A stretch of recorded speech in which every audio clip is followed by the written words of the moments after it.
My name is Jay Hanson. I am doing mapping the health food options for the neighborhoods in San Francisco. This is a presentation for Chantilly Apollon's class, my bio class. What I'm going to be talking about are the different options that the neighborhoods have in San Francisco as far as healthy food choices. I'm going to give you a couple different neighborhoods in the San Francisco area. So just to give you an overview of, the different financial statuses of these neighborhoods and types of grocery stores that they put in their neighborhoods for the residents of these neighborhoods. I think that it may be a little bit classist on how they, put their grocery stores in their neighborhoods, but I'm gonna give you a few different pointers on how these options are graphed out in the neighborhoods. So I'm going to start with there are more liquor stores than grocery stores in our low-income neighborhoods. Say for example your Hunters Point area, your Mission districts, and your Fillmore Western Addition areas. There tend to be a lot more grocery or liquor stores as opposed to grocery stores with different healthier food options. And I think it, if we all had a better education on how we need to eat as far as healthy things are concerned, then I think that more people in these lower income neighborhoods might fight for these like whole food type places in their neighborhoods, and instead of having to go from, like, say for example, the Hunters Point area all the way across town to somewhere like in the Nob Hill area.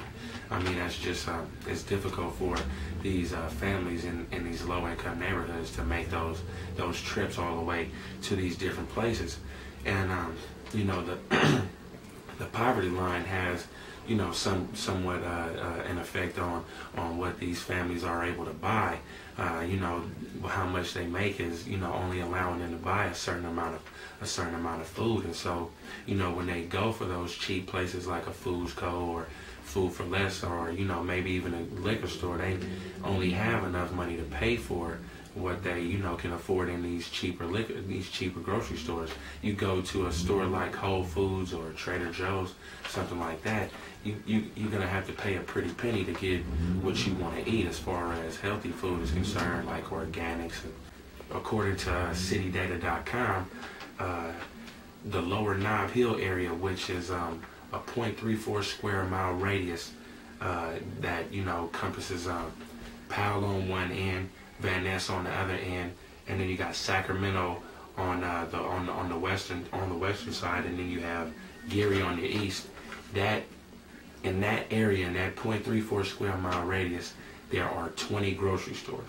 I'm talking about 20 grocery stores in the lower Nob Hill area versus the Bayview Hunters Point area, which is a 2.5 mile radius, and they only have 13 grocery stores. So they have a condensed amount of grocery stores in this lower Nob Hill area, because that's a pretty more high-end neighborhood than the Hunters Point area. But in a spread out 2.5 square mile radius, there are only 13 grocery stores. So, according to this journalism study that was done by some graduate students at Berkeley in the Bayview Hunters Point area, the abundance of liquor stores and the lack of transportation makes it hard for people to get around, people to get to these grocery stores, people to get to even a Safeway. I mean, a Safeway is a pretty big chain of grocery stores. You can probably find more Safeways than you can Whole Foods and Trader Joe's. But if you live in the Bayview Hunters Point area, the nearest Safeway is maybe about a mile or two away as far as the bus is concerned.